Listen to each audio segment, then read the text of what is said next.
We are 1 week away from getting our All-Star Game content in MLB the Show 22, and this content drop is absolute chaos, probably the biggest of the year. So what we are going to do is go through all of the things that we can expect this next week in MLB the Show 22. We'll take a little bit of a flashback to MLB the Show 21, look at the All-Star Game content then to kind of get an idea of what we should expect this year, and go through all of the things that we should be prepared for in this next week, because All-Star Game content is the most fun time of the year, in my personal opinion. Let's get into it. So looking at our schedule, you see on the 18th, we have All-Star Game content. We have a new featured program at 2022 All-Stars, same night content after the Derby and All-Star Game. Also, we have a roster update in the 15th, so this one will probably include defense because it's the halfway point of the year. We'll see what they have planned for that roster update. And then the 12th is double XP for the current featured program and the new BR program with Cedric Mullins, Yu Darvish, and Mike Napoli is the 3 cards. But the big stuff is the All-Star Game content. I want to go through that and explain what is in store. In case it's your first year playing the game, maybe you remember some of the All-Star Game content last year and just want a little bit of a flashback.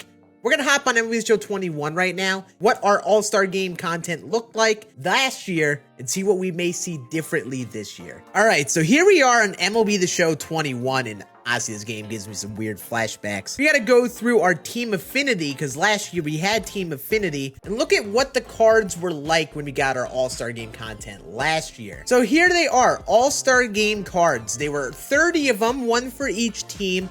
They were in Team Affinity. This year, it would be in a featured program with maybe 30 cards if they were to do the exact same thing as last year. This year, you'll probably see them all be, my guess, 98 overalls. And looking at these cards, there are a couple things that I want to note, because these cards are going to be very obtainable and very wanted cards. They'll probably completely change people's teams once we get them this next week. They get live series quirks, because they are boosted live series cards, basically. So these cards are even more valuable than their attributes even show. But they're going to be some of the best cards in the game at this point. Might not be the best. You know, George Brett, for example, some of the best overall attributes in the game. But he's also a multi-million stub collection to get. You'll probably be seeing these cards in majority of lineups, kind of like last year, where, you know, they'll probably be relatively quick to earn. You'll be able to throw them on your team as soon as possible.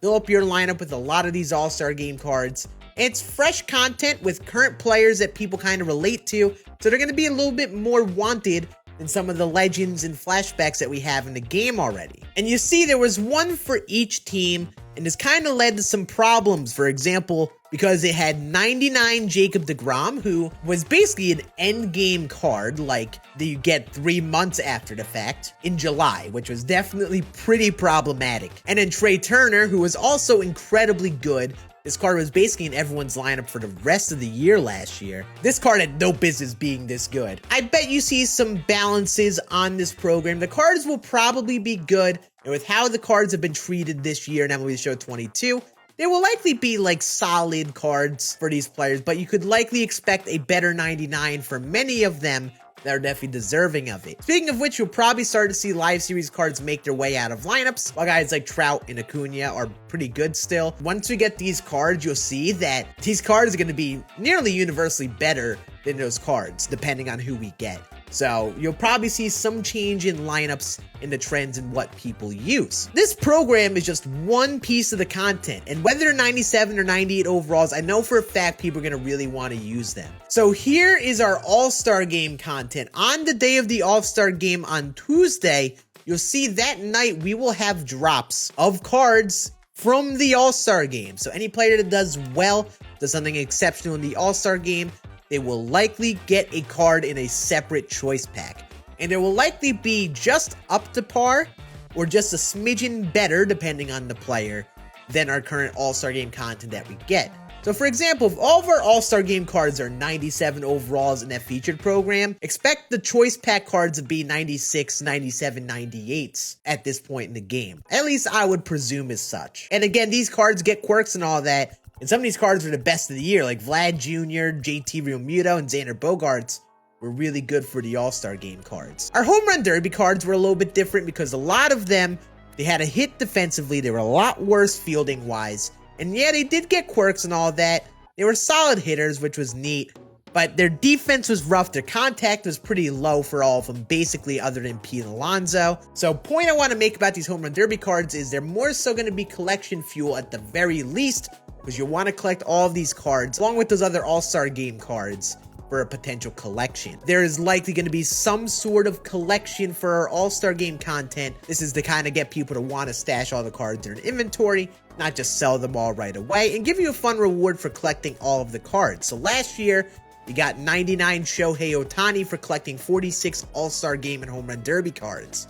So I bet they do something similar this year, where you collect Home Run Derby cards like the Home Run Derby X cards, and then our other cards like our All-Star Game content, collect a certain amount of them, and you get Shohei Ohtani. So you're basically going to need all of them, these 21 All-Star Games, or I should say 22 All-Star Game content. So keep in mind, when you're collecting these cards like the Home Run Derby X cards, all that, make sure you have stubs in your inventory to prepare for this. Make sure that you're collecting the Home Run Derby X cards, get 4 of them in your inventory because they may be needed for something like this. And be prepared to collect these cards and don't just consider selling right away. I know some people want to completely avoid collections and all that, but someone like an Ohtani being a big collection award is really worth it. And the same with like whoever it's going to be a very good card. So keep that in mind when you're going into your All-Star Game content. Have stubs ready and be prepared to collect these cards and not just sell off right away. So yeah, that is basically the summary of all of the All-Star Game content. At this point, we're about a week out from this content. Look at your God squads, take a consideration of who you'd want to replace. Start thinking of names of players who are on the All-Star Game rosters or anything in the Home Run Derby that you would consider starting on your team. Start making adjustments to your squad and deciding who you should sell, because expect a little bit of a market crash that coming week, because a lot of people are going to sell off cards to get these All-Star Game cards, because like I said, they're going to be some of the best cards in the game. So remember when we got the Future Star program and a lot of cards crashed because a lot of people wanted them? If you're someone who's rocking Xander Bogaerts, for example, like I am, I'm going to want to sell him before that content drop, because I bet a lot of people are going to sell Xander, get another shortstop option, the All-Star Game content. And that's the same with some of our other players. Be ready to sell players that are a little bit more expensive on the market if you have them, because it will likely tank a little bit, and it's definitely more valuable to be prepared and have stubs in your inventory to build your team with these new cards, instead of holding on to, say, someone like Bob Feller, who is like 100K right now, who, when this content drops, will likely crash. So keep all these things in mind.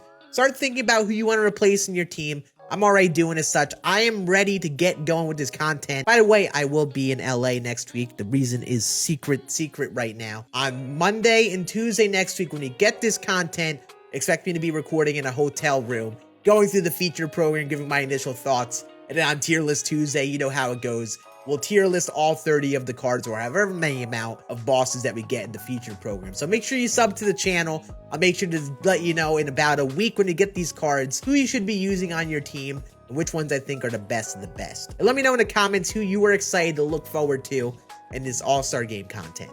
I'll see you all again on the next one. Deuces.